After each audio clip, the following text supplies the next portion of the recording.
Eleanor had lived alone for many years, long enough for silence to become part of her daily routine. Not the sharp kind of silence, the heavy kind, the kind that settles into the corners of a room and stays there until you forget what used to fill them. She had grown accustomed to the slow rhythm of her days, the kettle whistling at the same hour each morning, the creaking of the old coastal house as it shifted against the ocean wind, the soft rustle of pages, when she sat down with a book she never truly read. Her home, perched on the edge of a fading seaside town, still carried traces of a life once shared. A pair of mugs on the shelf, although she used only one. A coat hanging near the door that no longer had a purpose. A few framed photographs she hadn't moved in years, not because she couldn't, but because changing their positions felt like disturbing something sacred. She didn't avoid the memories, but she didn't chase them. She simply coexisted with them, the way one learns to live with a familiar ache, quietly, respectfully, without expecting it to disappear.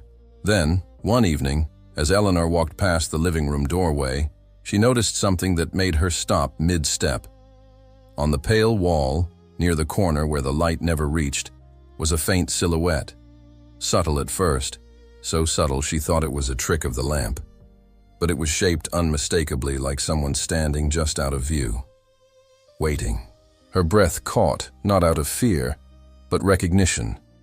The posture, the slight tilt of the shoulders, even the height.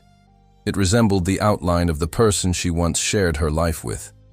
Someone who had stepped out of her world, quietly, gently, leaving behind an absence that had never fully settled. The shadow didn't move. It didn't tremble. It simply existed.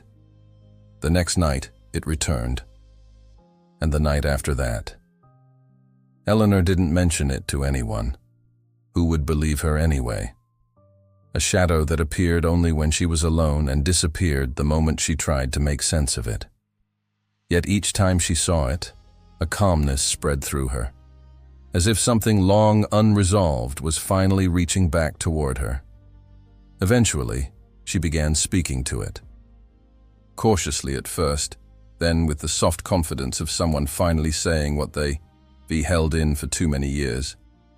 She talked about the days that felt too long, the nights that felt too short, the small regrets she never admitted aloud. She told the shadow about the letters she had never read, the promises she had forgotten, the fears she had carried around like stones.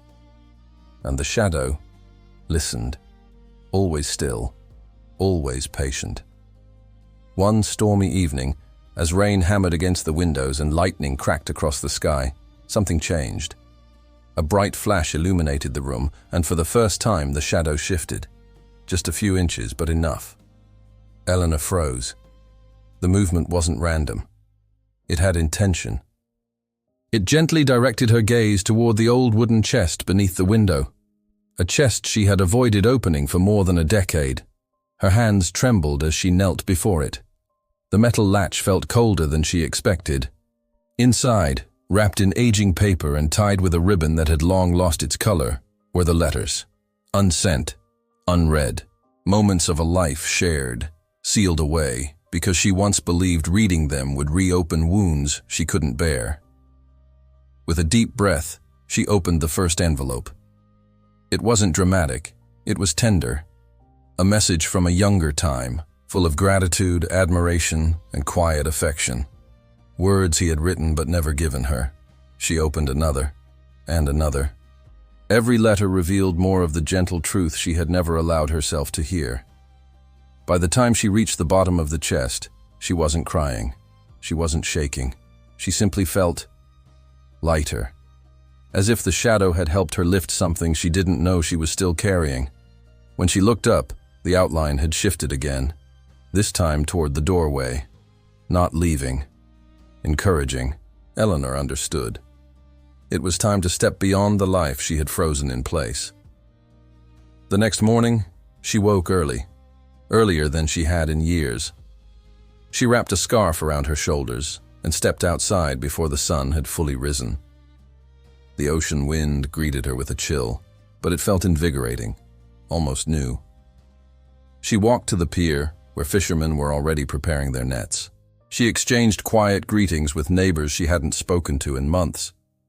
Some looked surprised. She smiled back anyway. When she returned home, the shadow was there. Softer now, almost transparent, like the last echo of a voice fading into memory. Eleanor approached it slowly, not to hold on to it, but to acknowledge it.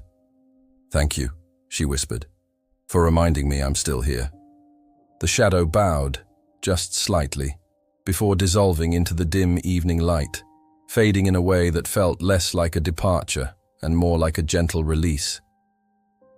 That night, Eleanor slept deeply. No weight on her chest, no unspoken thoughts tugging at her mind. And though the outline never returned, the quiet presence it brought remained woven into her days, steady, grounding, reassuring. Because some goodbyes aren't endings, some are invitations. Invitations to keep living, fully, bravely, honestly, long after we believe our story has settled.